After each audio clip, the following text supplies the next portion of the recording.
I'm David Liggitt with datacenterHawk, and I am very excited to be joined with Herson Suindah.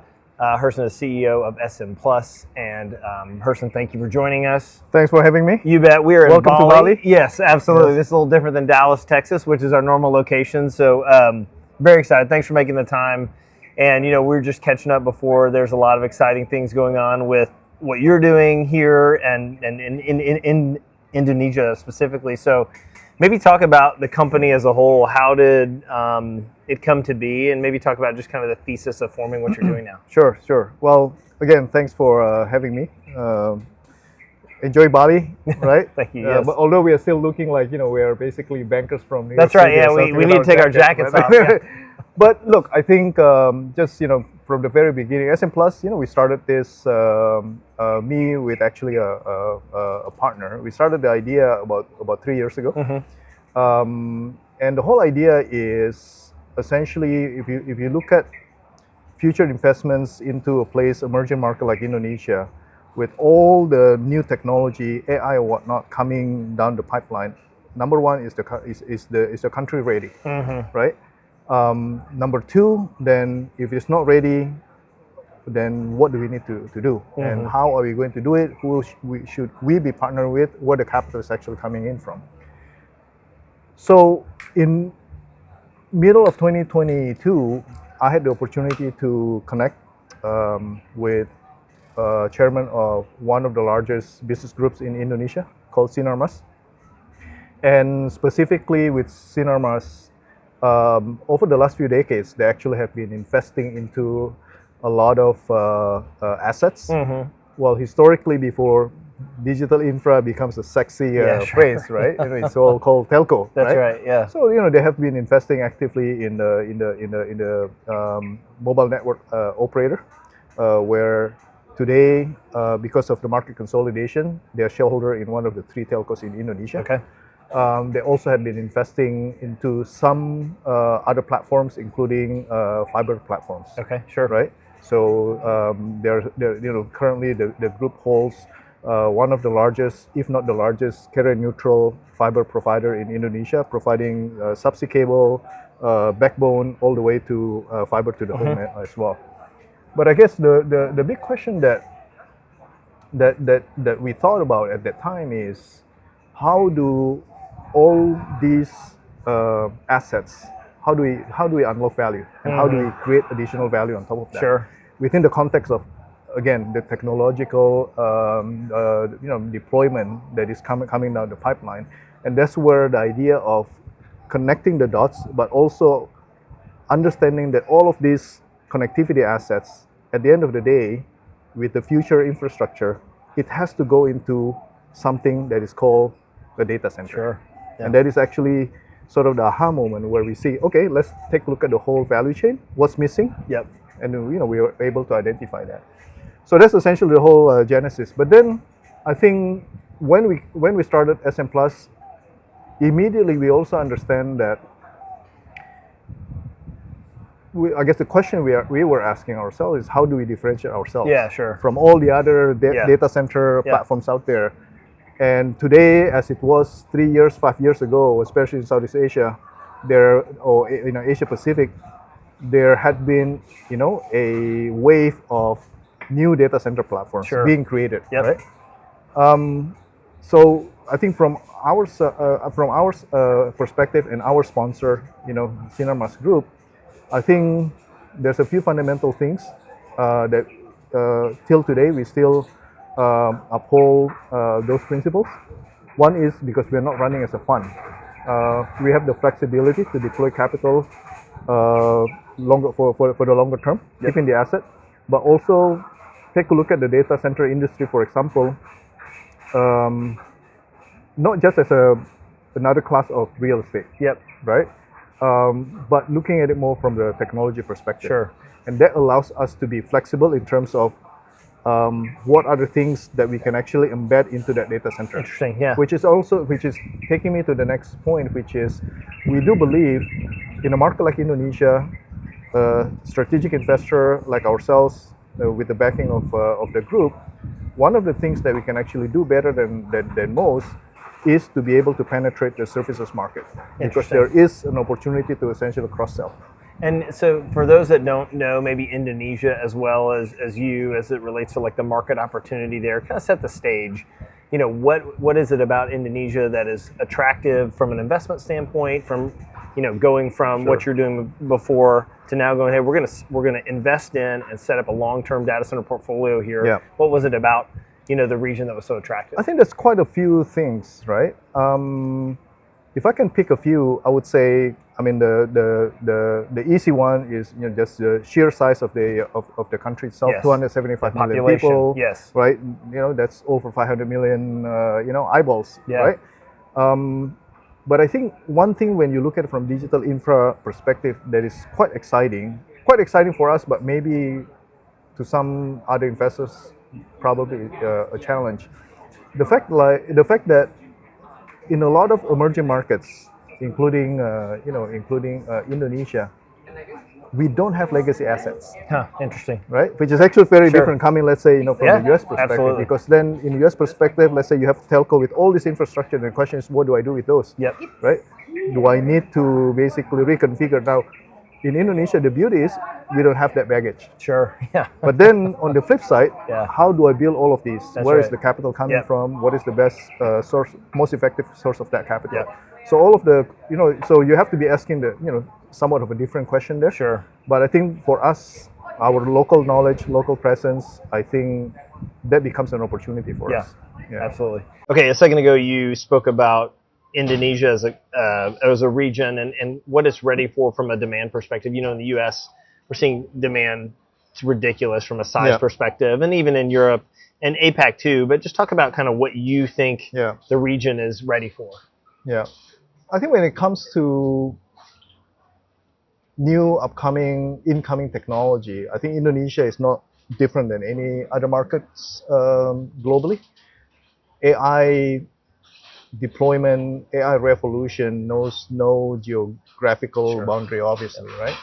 And I think that's the exciting story specifically for a market like Indonesia, because if you look at, for example, some of the most recent technological adoption rate, right? Yep. And you can Google this, right?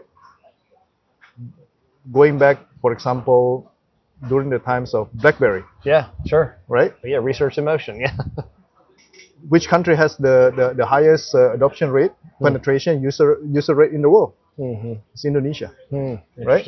You look at WhatsApp, you look at Instagram, Indonesia is definitely up there. Sure. So the takeaway there is this is a country that not only big, the population is very young, and they're excited about this. Yeah.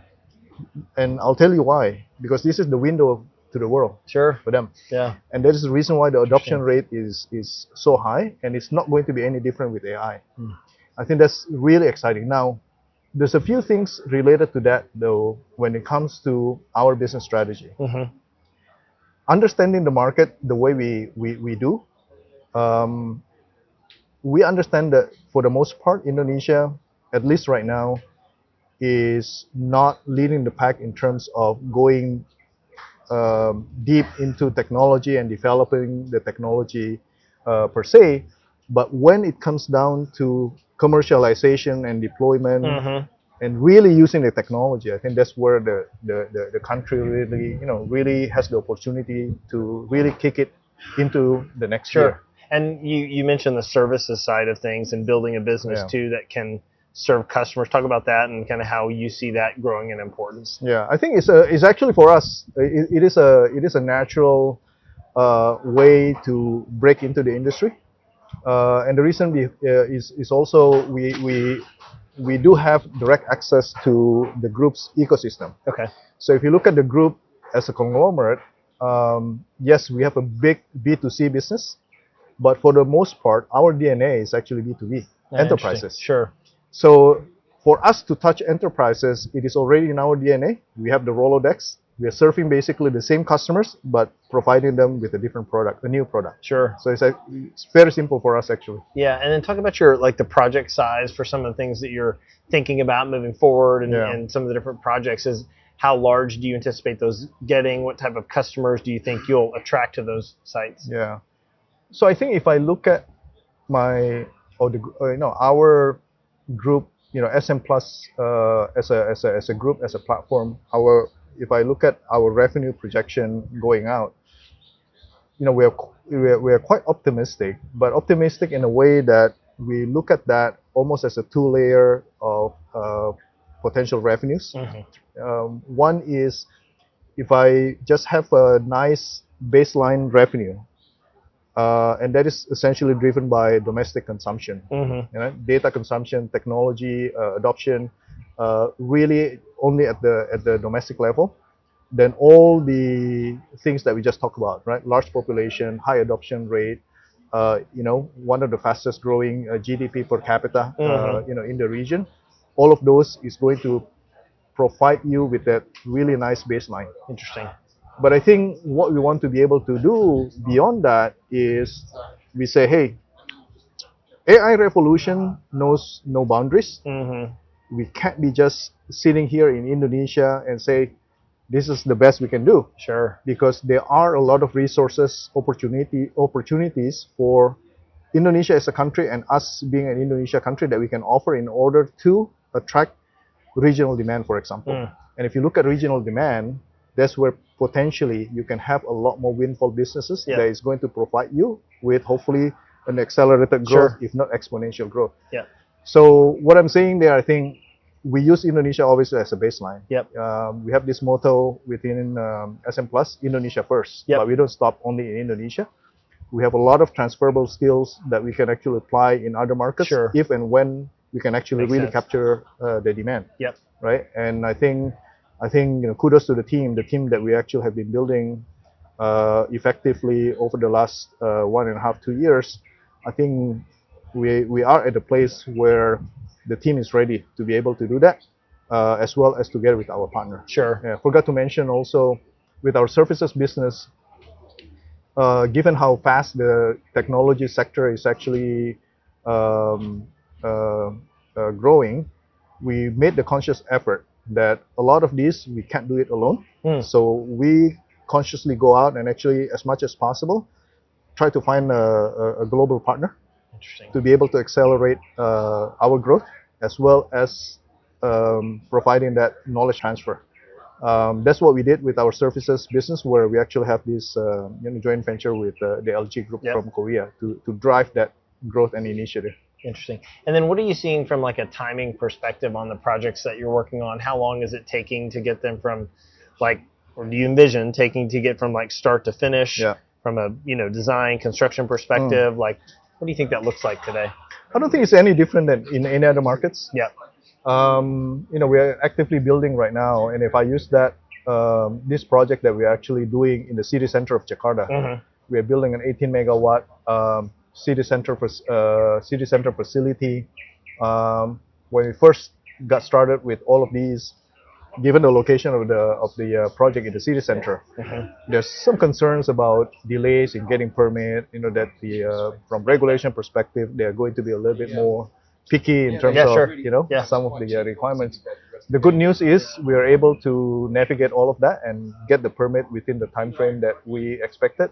And then from that point on, once you get the permit and you start basically doing the actual construction, that process is not going to be any longer or any shorter than any other product. And there are new technologies we are exploring in order to accelerate some of these processes, modular construction, for example. Right? So, give and take. If in other markets the normal construction rate is 14 to 18 months, I think we are sort of in the same that ballpark. range. That makes sense. So, Herson, as you think about the next several years and what you're doing now, where it could be here in the next 3 or 5 years, what gets you most excited? I think continuing building the team. I think the team that we have in place, that we have been able to put together in relatively short period of time, pick the best from the market and use that as a essentially a launching pad of taking SM Plus to the next level. I think that's we do see a lot of potential coming out of what we actually have been building the last few years here. But also beyond the team is also our ability to attract more and more partners. I think, like I explained to you earlier, I think our strategy is to accelerate the knowledge transfer through partnership. But for you to be picked as the right partner, I think there's several ingredients that you need to have. Sure. You need to have the credibility, the track record, and the good news is now we have that. So hopefully we can be the first call for a lot of future partners landing in Indonesia, looking for the right partner that can together with us, not just build a short-term vision. What we want to do is essentially build a long-term business opportunity, together with them. And look, I think the opportunity for this market in the Southeast Asia region, Indonesia especially, I think we're at the very, very beginning of this potentially life-changing, once-in-a-moment type of revolution here, right? With AI and all that. Yeah, it feels like it. I mean, I think about how much has happened in the U.S. and how sometimes that starts to translate to other regions, and certainly feels like this area, and specifically, Indonesia is primed for that type of growth. No doubt, no doubt. I think the next chapter, though, I think for us is hopefully, and I don't know if we'll see this in my lifetime, but hopefully we're not just a consumer. Right. Hopefully we can be the innovator as well. And that's my hope. Right? But I guess going back to the theme of our discussion today, all of these at the very, very base layer of all of the things that we want to build, the dream that we actually want to realize, at the very basic layer, you need the infrastructure. And that is really then where we focus on right now, where the resources are actually going into. Yes. Well, thank you for taking the time to sit with us. And I know if people want to find out about your platform, is SM Plus. smplus.com. Yeah, you can go to the website to learn more about us. Awesome. Well, thank you for taking the time, and look forward to doing it again soon. All right.